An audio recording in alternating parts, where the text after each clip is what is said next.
일본 방송사의 미얀마 방문은 한 나라의 국민이 자국에 대해 어떻게 생각하는지, 그리고 다른 국가들에 대해 갖고 있는 인식이 어떠한지를 탐구하는 중요한 미디어 활동 중 하나입니다. 일본은 전통적으로 아시아에서 경제적, 기술적 선진국의 이미지를 가지고 있으며 많은 아시아 국가들이 일본을 모범으로 삼아왔습니다. 그러나 미얀마 현지인들이 보여준 반응은 일본 방송사의 의도치 않은 놀라움을 선사한 것 같습니다. 미얀마 인터뷰이들이 한국을 롤모델로 삼고 싶어 하고 일본이 아닌 한국에서 일하고 싶다는 반응을 보인 것은 여러 가지 이유가 있을 수 있습니다. 첫째, 한국의 문화적 영향력, 특히 K-팝과 한국 드라마의 글로벌 인기는 한국을 선망의 대상으로 만들었을 수 있습니다. 이러한 문화 콘텐츠는 한국이 현대적이고 동시에 매력적인 사회 이미지를 전 세계에 확산시키는 데 기여했습니다. 둘째, 한국은 경제 발전 면에서 눈부신 성장을 일으켜왔으며 이는 다른 개발도상국 국민들에게 큰 영감을 줍니다. 한국은 비교적 짧은 시간 내에 경제 발전을 이룩한 한강의 기적으로 유명하며 이러한 발전 모델은 많은 국가들이 추구하는 바입니다. 셋째, 한국의 교육 시스템과 기술 혁신에 대한 명성도 해외에서 많은 주목을 받고 있습니다. 특히 첨단 산업과 IT 분야에서 한국 기업들의 성공은 한국에서의 근무를 매력적인 기회로 만들어줄 수 있습니다. 일본 열도 전역에 이러한 인터뷰 화면이 송출되었을 때 이는 일본 내에서 다양한 반응을 불러일으켰을 가능성이 큽니다. 일본 국민들에게는 자국의 이미지와 위치에 대해 다시 한번 생각해볼 기회를 제공했을 것이며 일본 정부와 기업들에게는 국제사회에서의 경쟁력 강화와 더 나은 국가 이미지 구축에 대한 고민을 촉발시켰을 것입니다. 이러한 인터뷰가 일본 내에서 어떤 정책 변화나 대외적인 이미지 개선 노력으로 이어질지는 미지수입니다. 그러나 이는 분명 일본 사회 내에서도 자국의 역할과 아시아에서의 위치 재평가에 대한 중요한 대화를 시작하는 계기가 될 것입니다. 발칵 뒤집히는 사태가 발생했습니다. 인터뷰 당시 당황한 일본 기자는 본인은 한국인이 아닌 일본인이라고 말해서 다른 대답을 유도했지만 현지인들은 한국이라는 대답을 해 일본과 한국 네티즌들의 이목이 집중됐었던 적이 있습니다.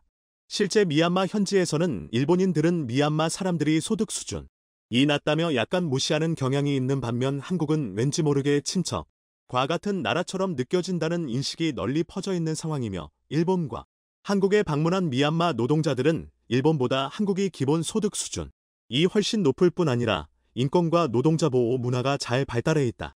며 한국에 대한 긍정적인 반응을 보이고 있습니다.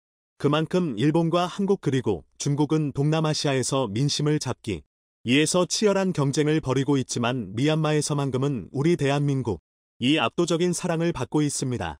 그런데 최근 미얀마에서 선량한 미얀마 국민들이 위협에 처하자 한국에서는 특수부대 파병에 대한 논의까지 나오면서 미얀마 사태에 침묵하고 있던 일본이 바짝 긴장하고 있습니다. 미얀마에 한국 특수무대가 파견될지 주목되고 있습니다.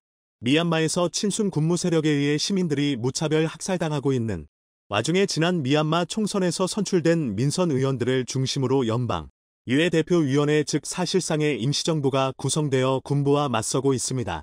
미얀마 임시정부 측에서는 비밀리에 유엔의 특사를 파견해 한국에 지원을 요청하며 평화유지군의 파병을 긴급하게 요청했습니다. 미얀마 임시정부 단체는 국제사회의 정동성을 주장하며 미얀마 군부에 대해 보이콧을 선언할 것과 미얀마 민주화 세력에 대한 지지를 요구했습니다. 특별히 미얀마 임시 유엔 특사는 한국이 미얀마 7개 지역의 미얀마 국민들과 민주화 인사들의 도피 처가될 수 있는 안전 중립지대를 한국 정부가 주도해서 만들어 줄 것을 강력하게 요청했습니다. 현재 한국은 세계 그 어느 나라보다 미얀마 내에 휴민트 조직이 탄탄.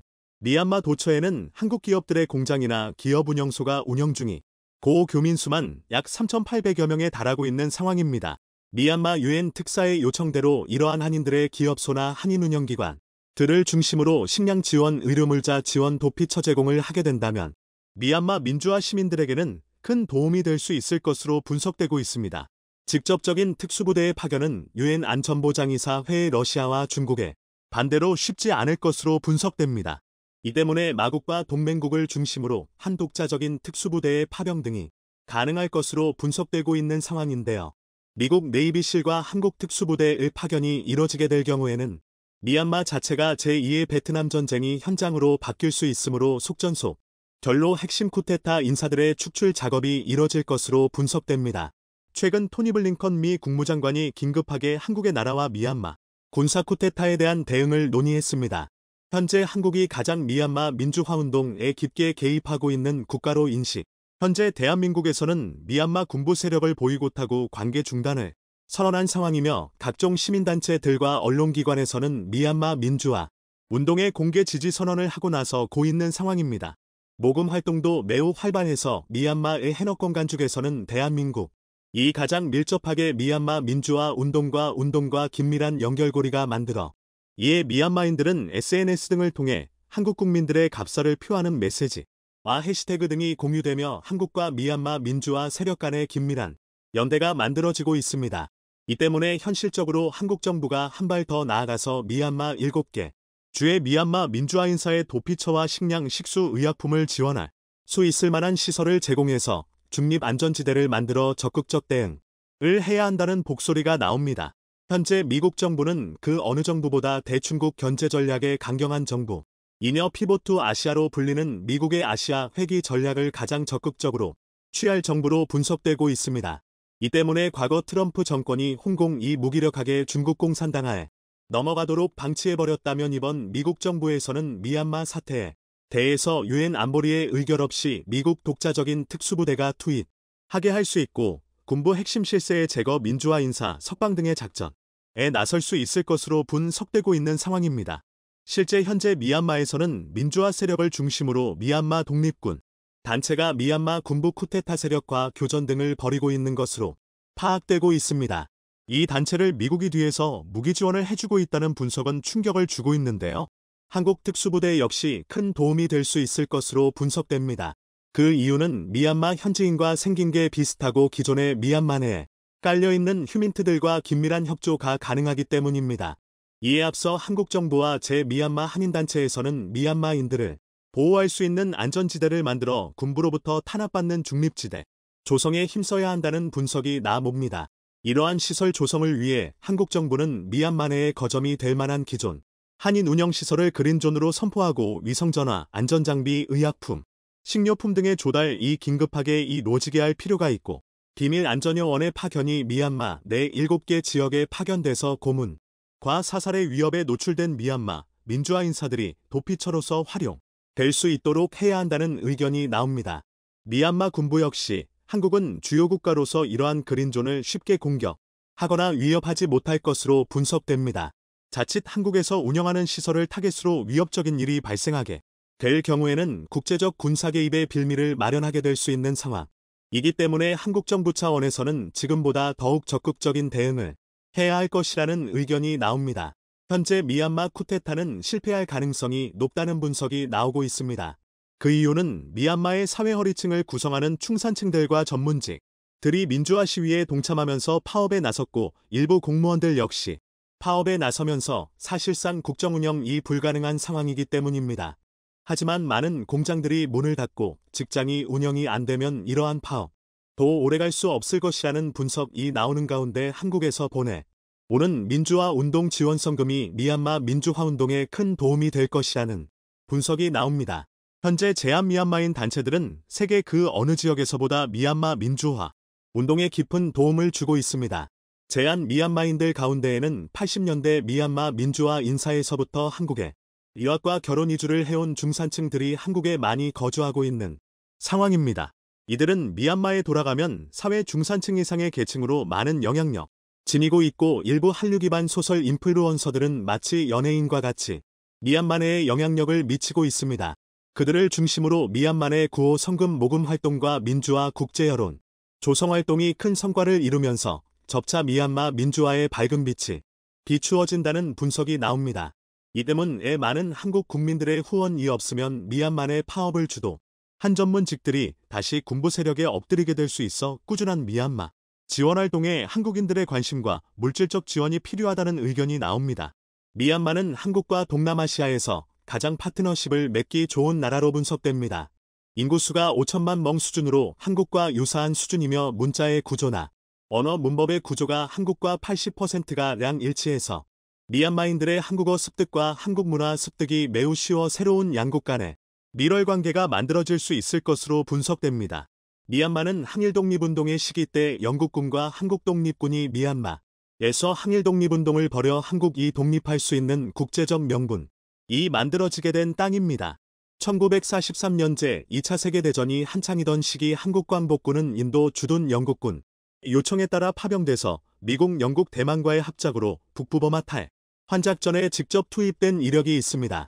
당시 한국 광복군의 임무는 대적 선전 문서 번역 포로 신문 등의 임무를 맡았으며 미얀마 해방에 직접적인 도움을 준 바 있습니다. 해랑 작전이 있은 지 7년 뒤에는 한국전쟁이 발생하자 당시 미얀마 정부는 한국에 부족한 식량물자를 대거 보내와 크게 도움을 주었던 국가입니다. 특히 미얀마는 최근 중국의 급부상에 따라 전략적으로 경제성장과 민주화 친서방주의화가 강력하게 요구되는 나라입니다.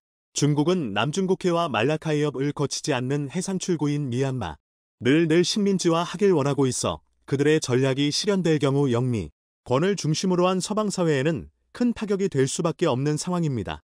이 때문에 한국이 미얀마 내에서 지금보다 더 적극적인 미얀마 현지인들을 위한 긴급대책에 다른 국가들보다 더욱 앞서 나가야 한다는 분석이 나옵니다. 특히 한국은 최근 D10 그룹이라고 하여 G7A의 학대 개편을 통해 서방 민주주의 업계 국가들을 중심으로 한 연합체에 직접 가입, 조만간 영국에서 개최되는 G7 회의에도 한국은 아시아 주요 민주주의 국가 자격으로 참석을 하는 상황입니다. 앞으로 꾸준하게 G7회의의 정식 멤버가 되려면 국제적으로 아시아 지역 내에서 민주주의 보호 활동에 어떠한 성과가 있어야 하며 지금보다 더욱 적극적인 미얀마 민주화 지원 전략 마련이 필요하다는 의견이 나옵니다. 침묵하고 있던 일본이 바짝 긴장하고 있습니다.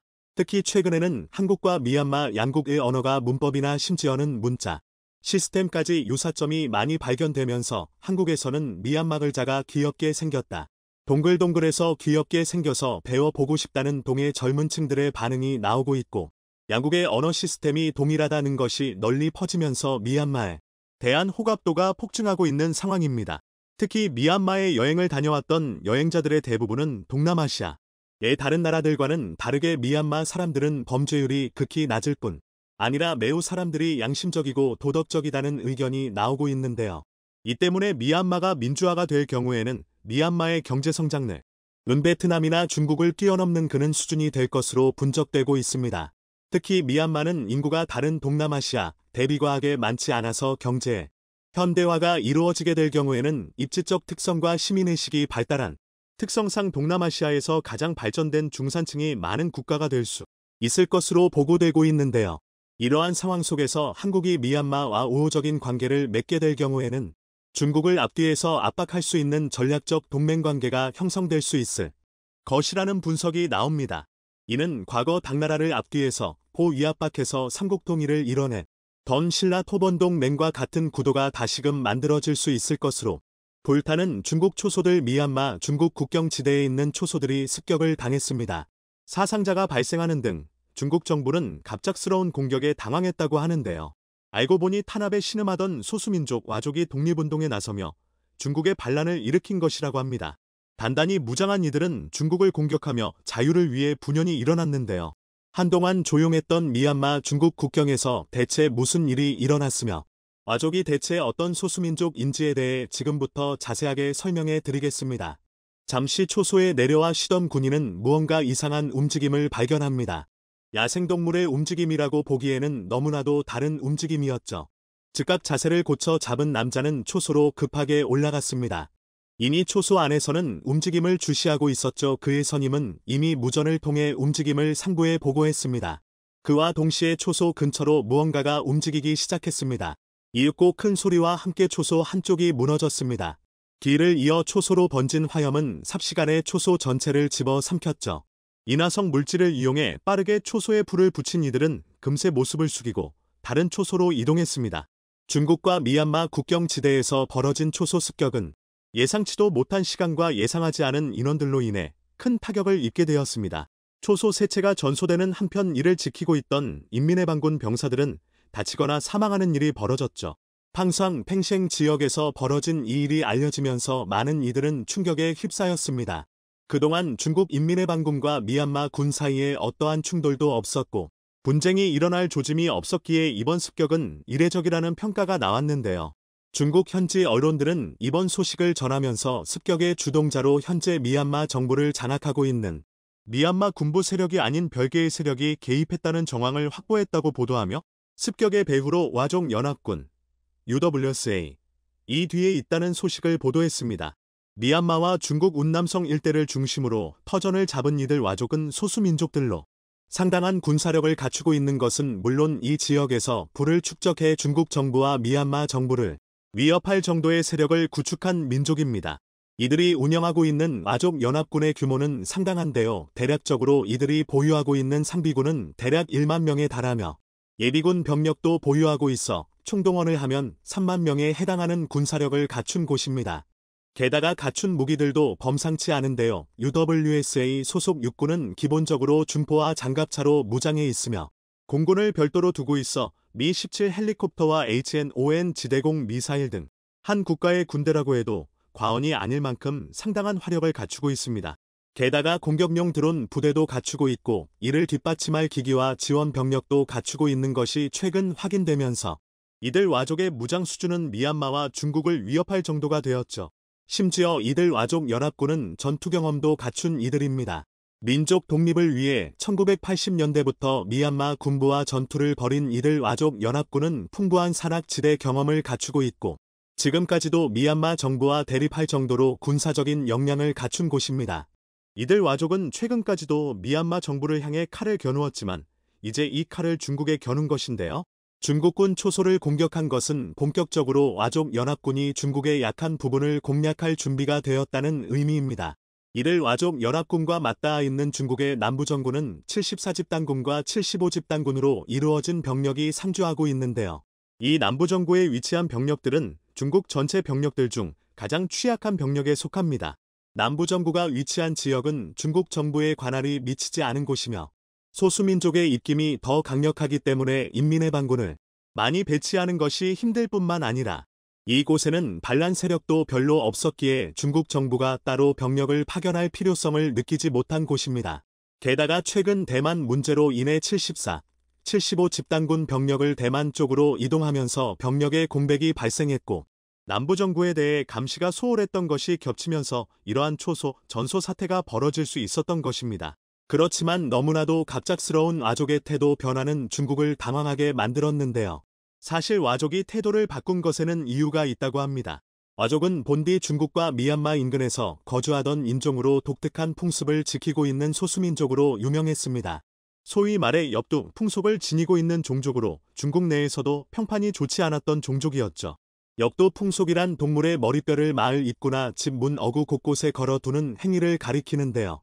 최근까지도 지켜진 풍습이나 중국의 문화정책으로 인해 지금은 찾아보기 어려운 풍습이죠. 최근까지도 자신들의 풍습을 지켜왔던 것에서 알 수 있듯 이들 민족은 자신의 고유한 문화를 지키는 것에서 자부심을 느끼고 와족 자체의 자존심이 매우 높아 이를 누군가가 함부로 건드리거나 자극하는 것에 분노하는 민족입니다.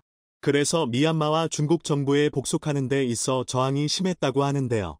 그러나 강력한 무기로 무장한 이들 병력을 상대할 수 없었고 와족은 저항했으나 결국 마지못해 이들 국가를 인정해야 했습니다. 그러던 중 와족은 뜻밖의 기회로 힘을 기를 수 있는 기회가 찾아옵니다. 와족이 거주하고 있는 곳은 높은 산악지대에 습한 곳들이 많아 대마를 비롯한 마약 재배에 적합한 장소입니다. 마약 거래가 큰 돈이 될 것이라 판단한 이들은 본격적으로 마약 사업에 뛰어들었죠. 그 결과 와족이 지배하고 있는 지역은 대규모 마약 제조 공장이 되었습니다.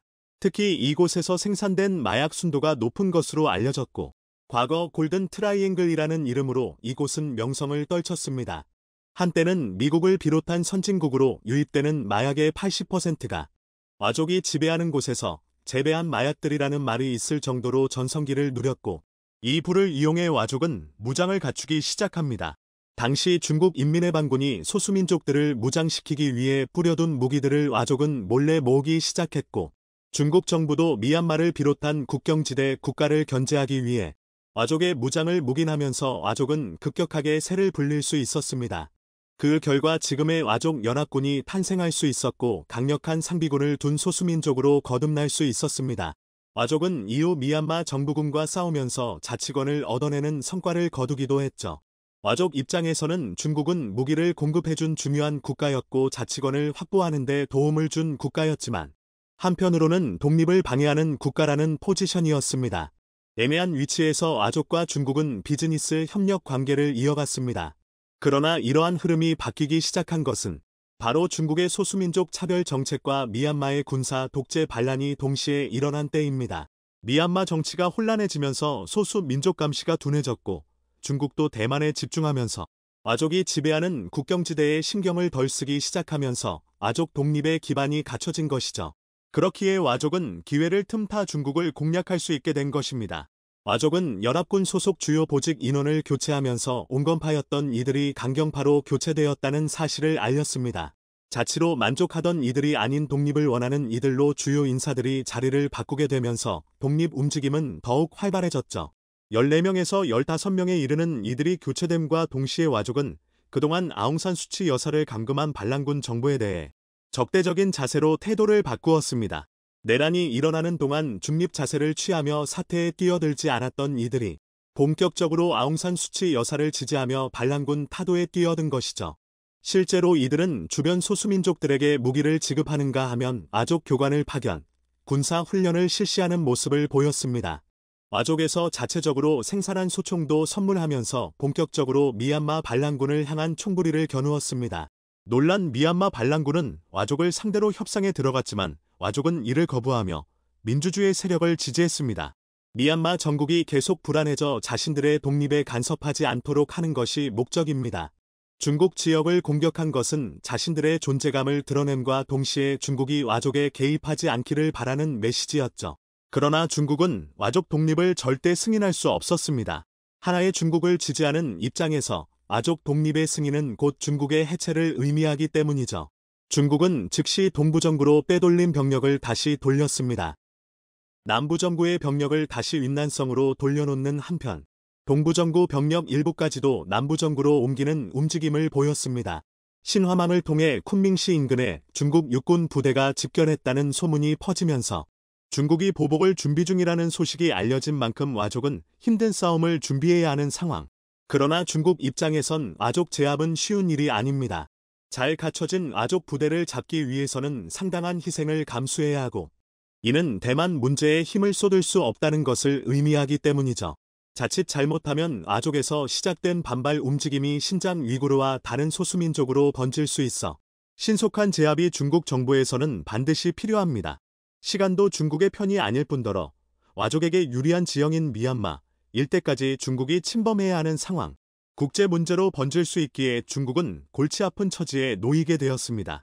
중국의 탄압에 신음하던 이들 와족이 독립에 나선 것을 환영하며 앞으로 많은 중국 소수민족들이 탄압에서 벗어나 독립할 수 있기를 기원해 보겠습니다. 최근 한국 방산의 또 다른 주력 상품으로 잠수함이 떠오르고 있습니다. 재래식 잠수함 중에서는 세계 최고 수준 성능으로 압도적인 무장 능력과 잠항 시간을 높게 평가받고 있습니다. 지금도 여러 국가가 한국산 잠수함을 도입하려고 검토하고 있는 상황인데 그 중에는 작년부터 한국과 전방위적인 협력을 구축하고 있는 혈맹 폴란드도 있죠. 폴란드 외에도 캐나다와 필리핀 역시 한국의 잠재적 고객인데요. 기본조 단위의 거금이 오가는 잠수함 도입 사업. 이들 국가 모두 한국 잠수함 도입을 매우 긍정적으로 검토하고 있는 만큼 성사될 경우 한국에게 매우 큰 이득을 가져다 줄 것으로 여겨지고 있습니다. 그런데 여기서 놓쳐선 안 될 중요한 사실이 있습니다. 한국은 수출 이전에 스스로를 지키기 위해서 잠수함을 개발하고 있다는 점입니다. 한국은 최근 잠수함에 적용할 수 있는 강력한 무장 기술을 개발하겠다고 공표했습니다. 이는 북한과 중국 등 주변의 위협이 점차 노골화되고 있는 현상황과 무관하지 않은데요. 특히 요즘 들어 부쩍 자주 들려오는 핵 공격에 대처하는 유효한 수단이라고 알려졌습니다. 심지어는 조건만 갖추질 경우 역으로 핵 공격을 가하는 데에도 쓰일 수 있다고 하는데요. 이러한 소식은 수출 시장에서 다시금 도입국들의 귀를 솔깃하게 만들었다고 합니다. 지난 9월 2일 북한은 서해상으로 순항 미사일을 발사했습니다. 이번 일에 앞서 북한 노동당 기관지 노동신문은 8월 29일부터 남반부 전 영토 점령을 목표로 전군지휘훈련에 돌입했다고 보도한 바 있었습니다. 또한 지난 8월 30일에는 평양 순안 일대에서 동해상으로 단거리 탄도미사일을 2발 발사하기도 했죠. 북한은 동해상 미사일 발사에 대해 한국의 군사 목표물에 대한 핵 타격 훈련이었다고 대놓고 말했는데요. 이번에 서해로 날린 순항 미사일 화살 1, 2형에 대해서도 전술핵 공격을 가정한 훈련이었다고 밝혔습니다. 여기에 전술핵탄두 화산 31본을 탑재할 수 있다고도 주장했습니다. 그러면서 순항 미사일이 모두 목표 섬 상공의 설정 고도 150m에서 공중 폭발해 핵타격 임무를 정확히 수행했다고 자평했죠. 발사했던 미사일 중 한 발의 비행 및 공중 폭발 사진을 공개하기까지 했습니다. 합동참모본부에서는 북한의 자평은 과장된 점이 있으며 모든 순항 미사일이 임무에 성공한 것은 아니었다고 선을 그었죠. 하지만 이는 적어도 한 발 정도는 성공했다는 의미도 되는지라 한국은 대책을 강구할 필요가 생겼습니다. 순항 미사일은 탄도 미사일에 비하면 정확도가 매우 높습니다. 앞서 동해로 날렸던 탄도 미사일의 경우 360km가량을 날았었는데 이는 북한에서 한국 육해공 본부가 있는 계룡대까지 가는 거리였습니다. 북한 미사일이 정확도가 떨어지는 탄도 미사일로도 한국군 본부를 노릴 정도가 되었다는 뜻입니다. 순항 미사일이었다면 더더욱 정확하게 맞출 수가 있겠죠. 공중 폭발 실험 역시 핵무기의 파괴력을 극대화시키기 위한 시행착오의 과정으로 보입니다. 지면에 부딪혀 기폭시키는 것보다는 공중 일정 높이에서 기폭시켜서 더 큰 화구를 형성시키는 것이 목표물에 대한 더 강력한 파괴 효과를 보여주기 때문인데요. 일각에서는 이번 실험으로 북한이 지닌 핵탄두 화산 31이 가변 수율 핵무기라고 확신하고 있습니다. 사실 북한이 공중 폭발 실험을 한 것은 이번이 처음이 아닙니다. 최근에만 800m, 600m, 500m, 150m 등 다양한 고도에서 모의 핵탄두를 기폭시키고 있는데 이는 탑재한 핵탄두의 폭발력을 마음대로 조정할 수 있다는 방증입니다. 핵무기의 위력에 따라서 최적의 효율을 발휘하는 폭발 고도는 정해져 있습니다. 다만 이 위력 자체를 조절할 수 있다면 한 종류의 핵무기만 있어도 고도 조절만으로 여러 가지 용도를 만들어낼 수 있죠. 북한이 굳이 고도만을 바꿔가면서 기폭 실험을 한다는 것은 자신들이 습득한 가변 수율 핵탄두의 효율을 자신들이 가진 투발 수단으로 전부 발휘할 수 있는지 확인해보려 했기 때문이라는 이야기입니다. 심지어 북한은 2013년 3차 핵실험 당시에 이를 위한 기술적 기반을 이미 확보한 것으로도 확인되고 있습니다. 가변 수율 핵무기를 위해서는 핵무기에 들어가는 핵물질이 양을 조절하거나 아니면 증폭 핵분열탄 기술과 중성자 방출 타이밍을 조절해 핵무기의 폭발력을 조정하는 방법이 있습니다. 핵무기의 소형화를 위해서는 어차피 증폭 핵분열탄 기술력이 필수고 북한은 이 기술을 가변 수율로도 활용했던 것입니다. 이처럼 이제는 점점 북한의 핵무기가 현실적인 위협으로 다가오는 상황이 되고 있는데요. 이는 단지 한국만의 상황은 아닙니다. 국제적인 갈등 수준이 예전과는 비교할 수 없을 정도로 심해진 요즘, 북한만이 아니라 레드팀 국가 전체가 적극적으로 핵무기를 위협의 수단으로 사용하기 시작했기 때문입니다. 중국의 경우 2022년 한 해에만 무려 60기의 핵무기를 늘렸고 현재 전쟁 중인 러시아 역시 12기의 핵무기를 늘린 데다가 이를 벨라루스로 이동시켜 동유럽 방면을 대놓고 압박하고 있습니다. 이들의 주변 국가들은 바로 발등에 불이 떨어졌습니다. 벨라루스랑 직접 국경을 맞대고 있는 폴란드는 어떻게든 NATO로부터 핵 공유를 받아내려고 길을 쓰고 있으며 중국과 남중국해에서 충돌하고 있는 필리핀, 외교적 냉전 상태인 캐나다 등도 돌발 상황에 대응할 역량을 강구하고 있습니다. 그렇다면 한국은 어떨까요? 앞서 살펴본 바와 같이 북한은 직접적으로 한국 눈앞에서 핵무기를 흔들고 있으며 중국과의 관계 역시 싸늘하죠. 널리 알려진 것처럼 한국은 맞불을 놓기 위해서 핵을 가지려고 무던히 노력해왔습니다. 그러나 하필이면 핵무기를 포기하는 일이 서방의 일원이 되는 조건처럼 따라붙었고 한국은 이 길을 택했습니다. 그래서 한국은 핵 대신에 재래식 무기로 화력의 끝을 보기로 했는데요. 대표적인 것이 최근 양산되기 시작했다는 현무5 미사일이라고 할 수 있을 것입니다. 하지만 여전히 이것이 핵을 가진 상대에 대한 억지력이 된다고는 여겨지지 않습니다. 이는 현무5 같은 괴물 미사일을 만들어낸 한국도 인정하고 가는 점이죠. 결국에 핵을 억제하는 것은 같은 핵을 통한 상호합증 파괴뿐 폴란드가 NATO로부터 핵 공유를 받으려고 애를 쓰는 것도 결국은 핵이 있어야 러시아를 상대할 수 있기 때문입니다.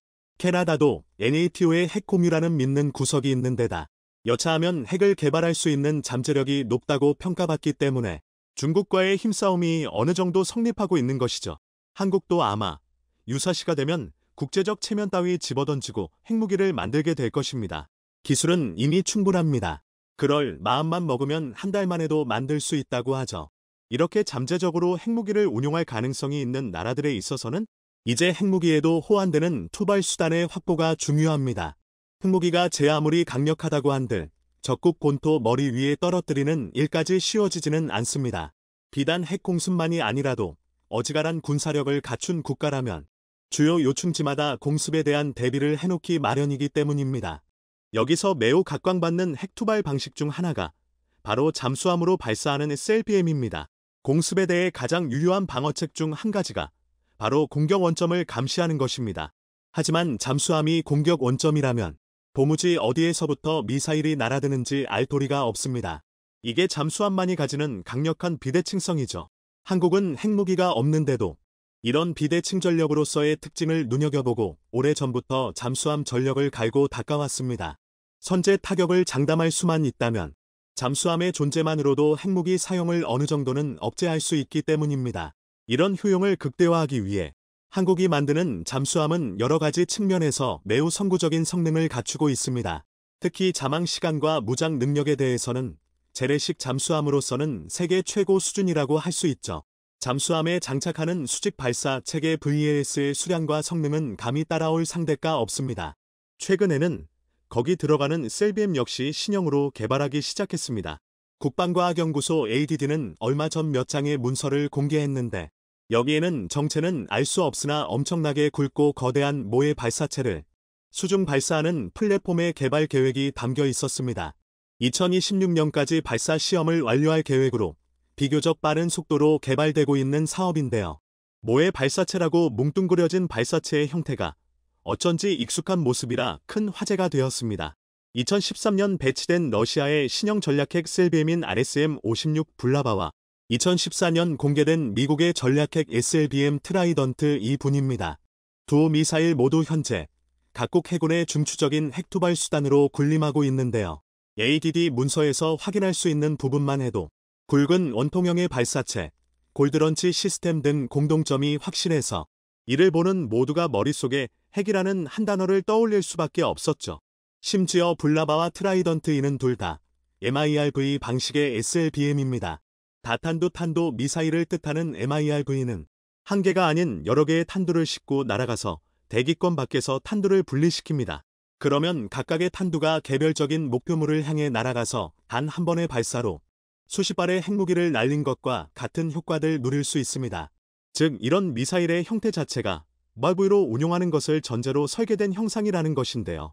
MIRV에 실을 수 있는 탄두가 꼭 핵이라는 법은 없지만 한국이 보유한 가장 강력한 미사일인 현무5와 개발 중인 것으로 알려진 현무6은 탄두 중량이 개당 9톤에 달해서 도무지 MIRV로 운용할 것이라고는 생각할 수 없습니다.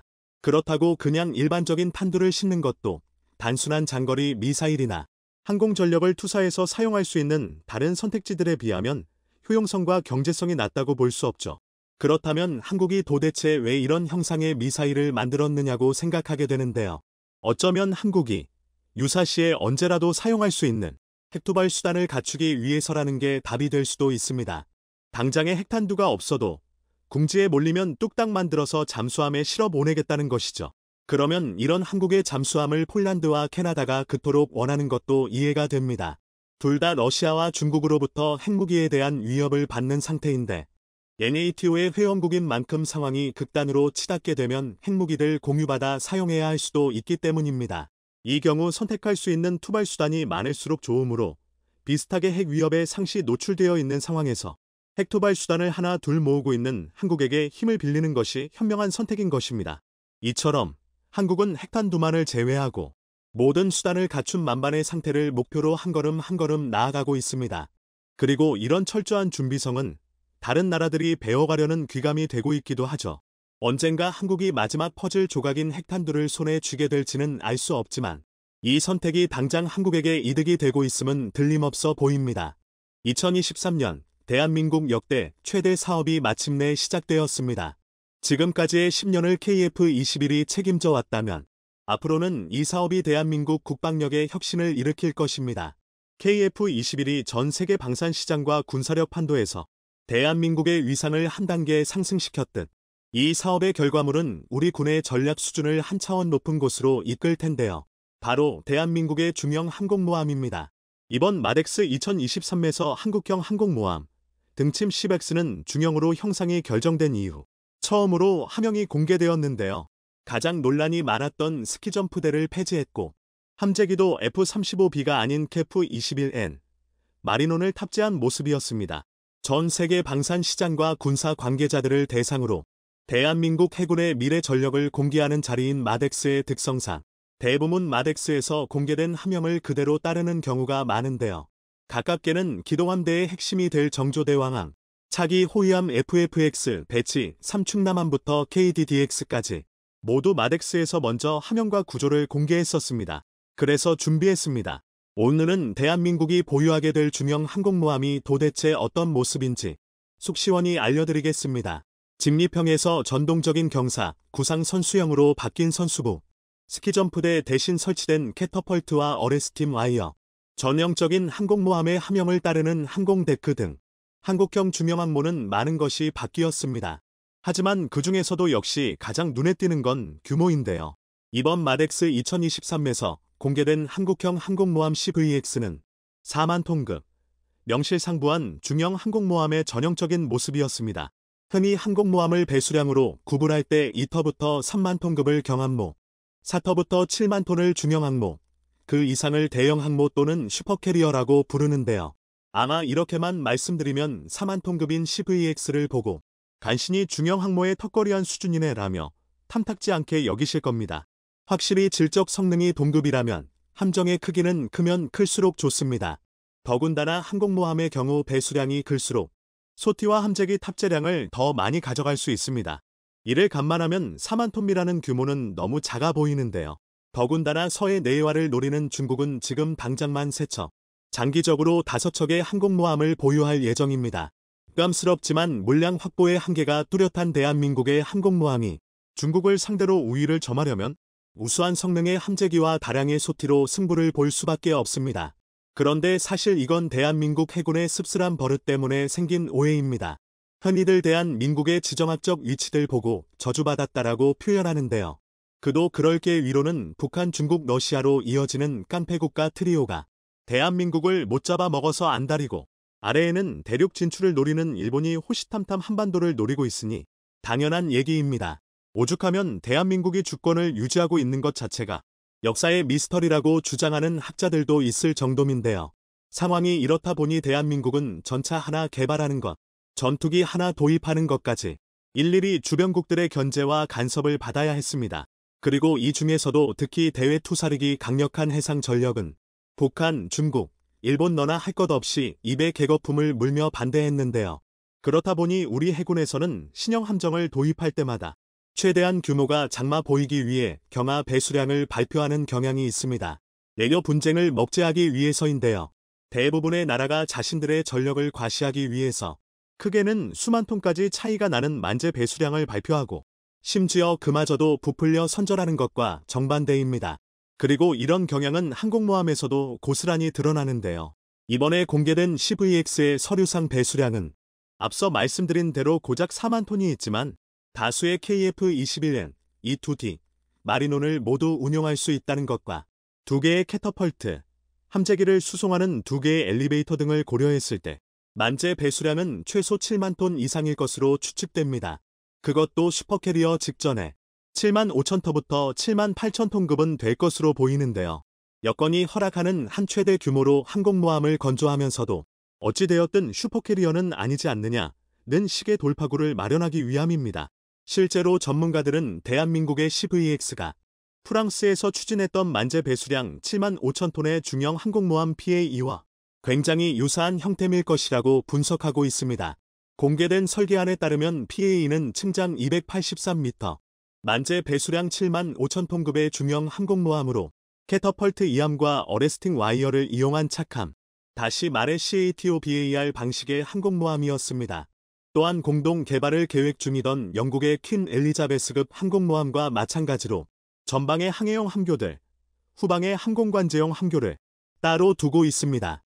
외형적으로 CVX와 상당히 유사한 형태인데요. 함재기는 나팔 32대, E2C 조기경보기 3대, NH95대를 탑재할 예정이었습니다. 외형적 유사성을 생각하면 CBEX의 함재기 구성도 이와 비슷할 것이라 추측할 수 있는데요. CBEX의 경우 공격용 함재기로 KF-21N을 탑재하고 대잠 초계 헬기로는 이미 독도함, 마라도함에서 해상 운영 능력이 인증된 MUH 한마리논이 탑재될 예정입니다. 다만 아직 공중조 기경보기 영역은 문제입니다. 아무리 많은 수의 함재기들 탑재한다 하더라도 정작 공중조 기경보기들 탑재할 수 없다면 말짱 도루묵인데요. 함재기의 성능이 아무리 뛰어나다 하더라도 공중조 기경보기의 지원이 없으면 적진 한복판에서 눈을 감고 전투를 수행하는 것이나 마찬가지입니다. 당초 CBEX가 아직 스키점프대 방식의 경항모로 추진되었을 때도 많은 군사 전문가들이 공중조 기경보기들 운용할 수 없다는 점 때문에 한국형 항공모함 추진을 반대했습니다. 물론 스키점프대 방식의 항공모함도 조기경보 헬기를 운용할 수 있긴 하지만 장식 공중조기경보기에 비하면 3마리 교나 마찬가지입니다. 항공모함이 정말 움직이는 공군기지가 되려면 공중조기경보기는 필수인데요. 그런데 문제는 사실상 우리 군에서 도입할 수 있는 함상형 공중조기경보기가 E2 시리즈뿐이라는 것입니다. 전투기들 함재기로 개량하는 것도 상당한 기술력이 필요한데 전폭만 30터부터 40m에 육박하는 공중조기경보기를 화상에서 운용이 가능한 크기로 축소하는 건 또 다른 영역입니다. 오죽하면 미국조차 1964년부터 배치를 시작한 E2 시리즈들 아직까지 고치고 개량하며 현역으로 굴리고 있는데요. 게다가 수요도 제한적이라 생산성이 낮다는 걸 고려하여 결국 대한민국도 함상 공중조기경보기로 E2D를 수입해서 운용할 확률이 높습니다. 자체 개발을 선택하기엔 수지타산이 너무 맞지 않습니다. 앞서 말씀드린 대로 결과론적으로 PAE와 함재기 구성이 상당히 유사해질 수밖에 없는 것입니다. 다만 차이점이라면 탑재 수량에서 말생하기 시작할 텐데요. 함재기 탑재 수량과 소티는 영국의 퀸 엘리자베스급 항공모함에 더 가까울 것입니다. 대한민국 명예의 가장 큰 위험민 중국을 맞상대하려면 한 척의 항공모함으로도 가능한 최대 소티를 추구해야 하기 때문인데요. 이 분야에서는 퀸 엘리자베스급 항공모함이 단면 최고 수준입니다. 퀸 엘리자베스급 항공모함은 155MX 33.5m의 초대형 경남고를 보유한 데다 HMWHS라는 독특한 장비들 통해 최대 효율을 뽑아내고 있습니다. 펀 엘리자베스급은 신부 경남고, 탄약용 엘리베이터, 함재기 경남고까지 이어지는 9획의 긴 레일이 설치되어 있습니다. 그리고 이 위들 몰이라 불리는 56개의 자동화 수레가 움직이면서 탄약 등 각종 물자를 항공 갑판까지 배달하는데요.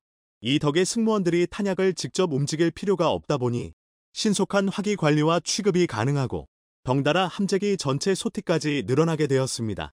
전체 정민 작동 구조를 보면 K9A2 자주포의 탄약 재장전 시스템과 상당히 유사한데요. 실제로 K9A2의 독보적인 자동장전 시스템이 최대 말사속도, 지속 사격을 모두 2배 가까이 향상시켰듯이 HMWHS를 탑재한 퀸 엘리자베스급 항공모함은 함재기만 최대 60대를 탑재할 수 있으며 일평균 72소티, 최대 110소티에 달하는 작전을 수행할 수 있습니다. 심지어 5일간 면속 작전을 수행해도 최대 420소티까지 유지가 가능한데요. 중국의 랴모닝함, 산둥함의 밀평균 소티가 20여 회안파김과 비교하면 그야말로 천양지차입니다. 아직 푸제람의 전력이 공개되지는 않았지만 이 정도만 해도 CVX가 중국의 항공모함을 상대하기 충분한데요. 그런데 심지어 프랑스의 PA, 영국의 퀸 엘리자베스급과 비교해도 CVX가 독보적인 분야가 있습니다. 바로 이한 방식입니다. 항공모함은 크게 함재기를 새총처럼 쏘아내는 캐터펄트와 함재기 후크에 와이어들 걸어 강제로 착함시키는 어레스팅기어를 사용하는 크화, 스키점프대를 이용해 이륙하고 에리스팅기어로 착륙하는 스토마, 이도 저도 없이 스키점프대로 이륙하고 수직으로 착륙하는 STOV에 세 가지 형식으로 나눕니다. 이 중에서 PAE는 C-132 증기식 캐터펄트를 탑재하는 CATOBAR 형식의 항공모함으로 계획되었는데요. 증기식 캐터펄트는 문자 그대로 항공모함에서 가열된 증기를 응축해서 캐터펄트를 작동하는 방식입니다. 원리 자체는 증기기관과 크게 다를 게 없는데요. 원자력으로 항공모함을 움직이는 묘질 같은 시대에 증기기관이 도대체 웬 말인가 싶지만 당장 그 원자력으로 움직이는 10만 톤짜리 초거대 항공모함인 미국의 니미츠급조차 증기식 캐터펄트를 사용합니다. 현대의 증기식 캐터펄트를 사용하는 거의 모든 항공모함에 적용된 C-13은 사출 능력이 40톤에 육박합니다. 2톤이 넘는 화물용 트릭을 2km까지 날려버릴 정도의 위력인데요. KF-21의 최대 이륙 중량이 25.6톤인 점을 고려하면 함재 기형으로 개량한 KF-21N의 무게가 아무리 무거워진다고 하더라도 충분히 이함시킬 수 있는 출력입니다. 더군다나 증기식 캐터펄트는 면속 사출 능력도 뛰어나서 40초터부터 50초 매 1대씩 사출이 가능한데요. 다만 문제는 구조가 거대하다 보니 내부에 엄청난 면적을 차지한다는 것입니다. 항공모함의 캐터펄트는 많을수록 이득입니다. 공간이 허락하는 한 캐터펄트가 많은 조기, 더 많은 함재기를 미륙시킬 수 있는 건 당연한 얘기입니다. 게다가 증기식 캐터펄트는 드문 경우긴 하지만 증기암이나 온도가 부족한 채 사출되는 골드 캐터펄트 현상이 발생합니다. 미 경우 함재기는 충분한 양력을 얻지 못하고 그대로 해수면에 처박히고 마는데요. 또한 구조가 복잡하고 정비 소묘가 높아 관리 병력이 상당히 많이 필요합니다. 아무리 사출력이 좋다 하더라도 7만 톤이라는 한정된 규모 아래 최대한 많은 함재기를 경납해야 하고 여기에 만성적인 함정 승무원 부족을 겪고 있는 우리 해군 입장에서는 절대 무시할 수 없는 단점들인데요. 더군다나 CBEX가 건조될 때쯤이면 이제 막 해군 항공대의 함재기 파일럿이 양성되었을 시기입니다. 아직 숙련도도 부족한 이 고급 인력들을 만전사고로 희생할 수는 없는 노릇인데요. 그래서 대한민국은 완전히 새로운 방식의 이함 방식을 선택했습니다.